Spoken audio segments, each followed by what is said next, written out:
I used to hang out with Puff. Me, Jess, go to his crib, bug out.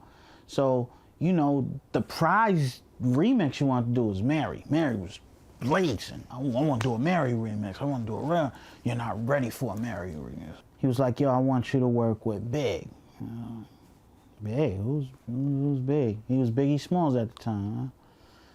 Huh? Like, you know, okay. You know, I was open-minded, you know, all right. When I heard this dude, it started with the Party and Bullshit remix. When I had a chance to really hear this dude flow, I knew he was exceptional then. Just his flow, cause it just bounced all over and it came back on beat. I'm playing them beats and he picks this just God-forsaken, don't let me catch you in the alley beat, you know? And I'm like, what you gonna do with that? Nah, I got an idea. And it's like, you sure?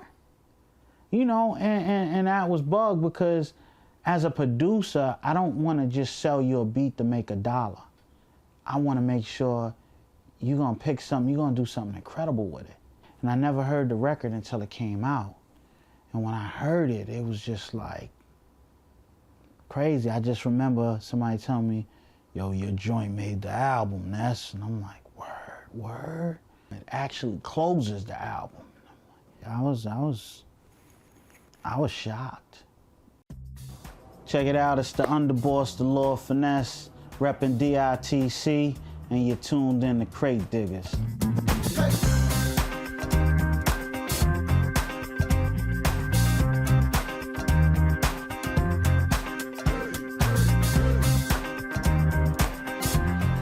I would say about, between the stuff I got in storage and the stuff I got here, about a little over 10,000. Buck dubbed my collection, he calls my collection a low-fat collection, you know, because I got rid of a lot of stuff and everything that I mainly got in here now is kind of accurate, you know, so if you ask me for something, or even when I get phone calls, yo, Ness, do you have so-and-so? And it's like, yeah, I got so-and-so. Yo, could you? And I could tell you, give me 10 minutes, 10, 15 minutes, and go find a record like that, go record it, and email it to you that quick.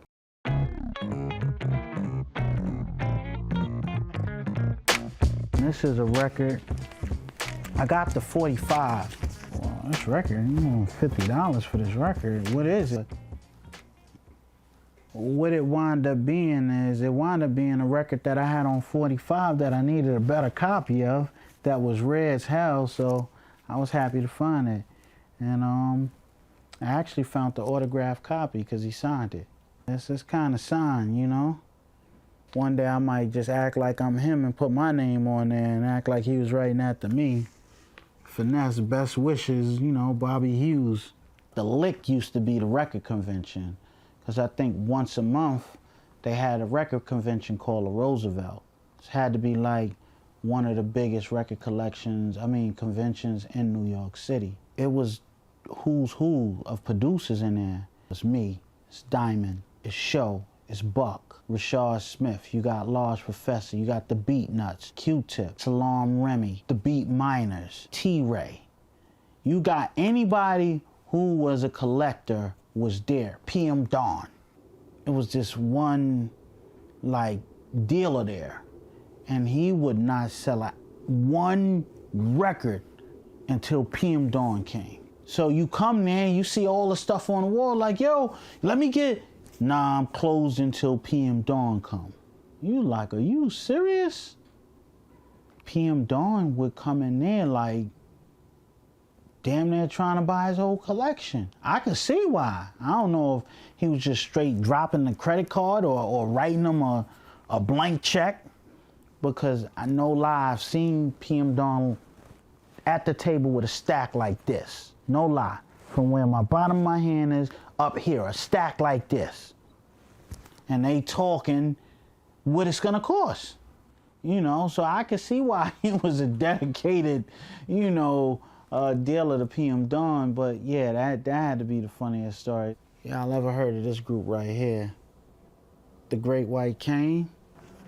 You know, right here, Y'all ain't figured that out. That's Rick James.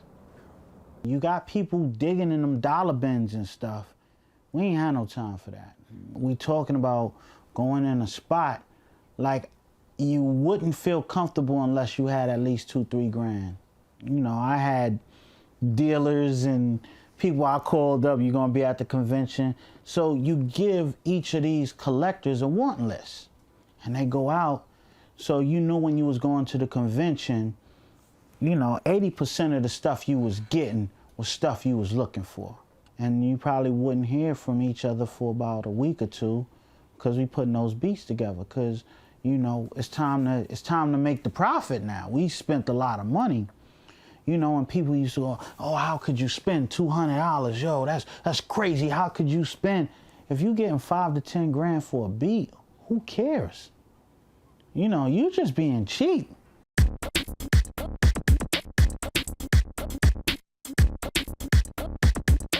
This is joints that people sample from here all the way here. From here, 1, 2, 3, 4, 5, up to this marker point. That's all soundtracks. Jazz is all around here.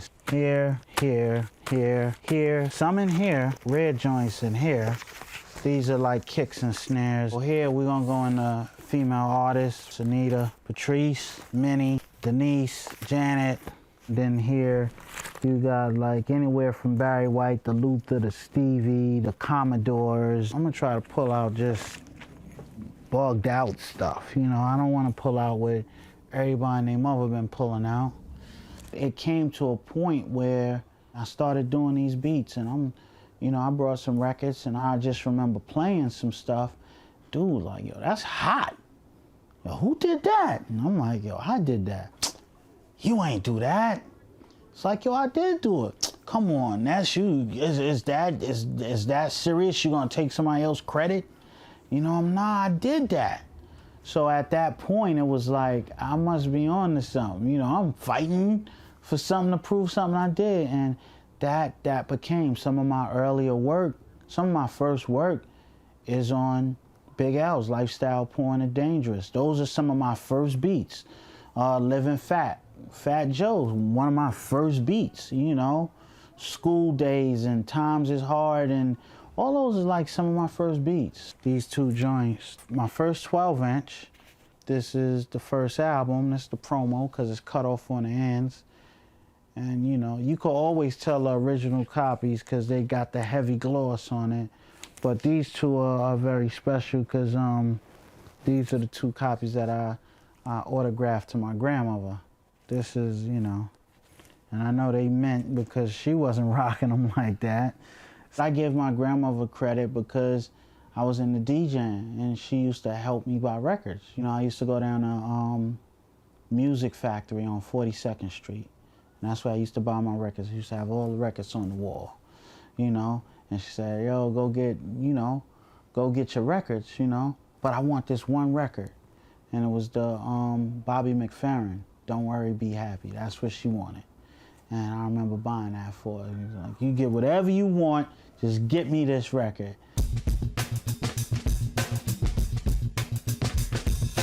This is Woman is Sweeter, of course, composed by Garth McDermott. The story behind this is Garth McDermott had a spot on Staten Island, and Juju from the Beatnuts took me to his house, and this is the official copy that he sold us a bunch of his doubles and triples and stuff like that. And so I got some rare stuff that came straight from Garth McDermott crib.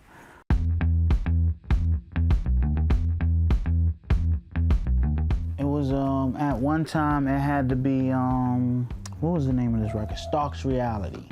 That was a record I spent like I think $300 for.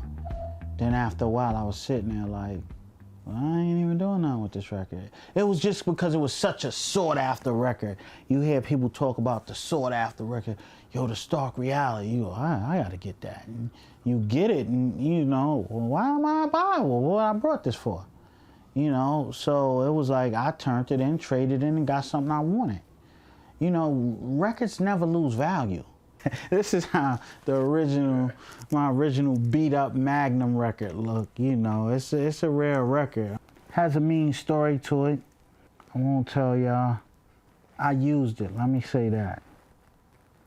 And let me see if y'all could figure out what I used it on. I'm not gonna tell. And it wasn't used in a loop. It wasn't used in no type of way where you gonna figure that out like that. I guarantee you that. The only way you gonna figure that out, if I told somebody the story, who told somebody the story, who told somebody the story, and it somehow rotated and got to you, and that's how you know the story. But by listening to it, you gotta be bad to catch that one. It had to be Large Professor we was talking. And you know, this is the funniest story, because I'm like, he said, yo, I hit Cali, Ness. I came up. And I'm like, word, I came up. And that's how, oh, that's dope. Yeah, you know. So I'm like, yeah, so you brought a lot of records. Yo, I got a stack, Ness. I'm like, dang, yeah, you must have had to spend a lot of money to, you know, ship the records back. I said, nah. I put the records in the luggage and shipped my clothes back. And that had to be like the craziest story, because that's how real it is. I'll look at something like this, and if I listen to it and it's dope, this is kind of abstract record with all types of synthesizers and weird clavs and guitars. My choice of music is, I just try to be different with my choice of music. I don't try to, so-and-so got that, so I'm gonna get it, because it's like, you know, it's like boning a girl second, you know? What do you get out of that, you know? You want to bone her first, you know? It's different now. If somebody use a groove and it's hot, then everybody use the groove. That was corny back then. That was like, oh, you a biter. That's, yo, so-and-so just used that loop. Why would you use that right after this dude? If you was to touch something somebody else used, you had to do something creatively different with it, to the point where a person would respect your work. Even after they knew this person used it, it was something how you did it, how you flipped it, that made a person go, oh, he used it again in the way he used it. His creative mind took it somewhere else. What I'm trying to do here is do different things. It's the Lord Finesse Spade record. It's a remix Large Professor did, the Here I Come remix. Me and my man Rich at Slice of Spice, we did this record. It's called Here I Come. We did it definitely for the tour. So one way you could get this record, if you was at one of the shows and you copped it. We sold out on the road, and there's no more. So it ain't even for sale no more. You might find it, because, you know, dudes, they buy stuff and then they throw it up on Discogs for like $400 real quick. So, but this is an actual record. There's actual grooves in here and grooves on this side. Kind of sharp. You could use it as a weapon too. I wouldn't advise that, but we got the funk right here. One of my favorite joints is the Hot Rock. Just because it's dark, it's real alley sounding. You know, I'm into all that type of Quincy stuff, you know? You know, I hear records from the 60s and 70s and feel I was here before. You know, it's crazy. I might not have never heard the record before, but for some reason when I hear certain soul records, or I just feel like I was here before. Because the groove just takes me there, you know? You ever just hear a record and you can just picture the ghetto, you could picture all the things from that era by hearing the music. And that's what music does for me sometimes.